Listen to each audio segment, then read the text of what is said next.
Незаконското поставување на директор во основното училиште во Велешта, за кое антикорупцијска достави иницијатива до основното јавно обвинителство за кривично гонење на градоначалникот Рамис Мерко, не бил изолиран случај.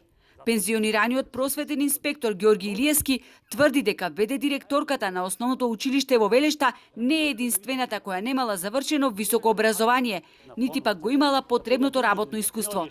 Организиран образовен криминал имало и во основното училиште Гоце Делчево Подгорци, каде на 2 пати за ВД директор е поставено лице кое не само што не било од редот на вработените, туку имал и несоодветно образование, односно бил ветеринарен техничар.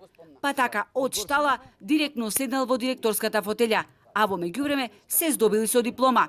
Со завршено средно стручно образование ветеринарен техничар, кој што се занимавал со овци, со крави и така натака, но е поставен на страна на Мерко и истиот, значи после тоа, добива диплома од Струшкиот приватен универзитет на Мерко со завршен правен факултет. Ова дивјачка работа, ова примитивна, нецивилизирана работа на Рамис Мерко и на министерот за образование, значи не се почитува.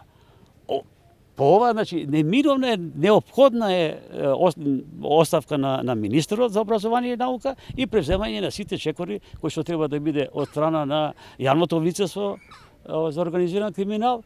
Доказите кои ги поседува Илиевски говорат дека и во училиштата во Радолишта, Вевчани и Лабуништа биле поставувани по неколку пати исти ВД директори без потребниот работен стаж од 5 години. Во Лабуништа директорката била донесена од ресурсниот центар од Битола, каде работила како образовен асистент. Во училиштето во Лабуништа најпрвен била примена како психолог, за по една недела да биде унапредена во директор. За сето ова биле запознати и градоначалникот Мерко, биле запознати од државниот просветен инспекторат, биле запознати раководителите за високо образование во Скопје, Африм Целиу, Бесим Алија, и нормално бил запознати Јетон Шачири. И наместо сето ова да го согледа и да му ги одземе ингеренциите на Мерко, тој си продолжува со истите такви криминални дејанија. Спорно е поставувањето и на директорката во Струшкото основно училиште Браќа Миладиновци. Иако немала лиценца за директор од гимназијата Ибрахим Темо, каде предавала албански јазик, веќе една година таа е поставена за директор во Браќа Миладиновци.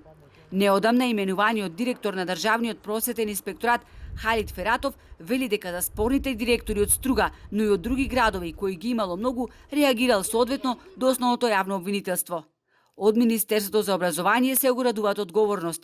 Согласно Законот за основно образование, градоначалникот на предлог на училишниот одбор именува директор на основните општински училишта од редот на вработените.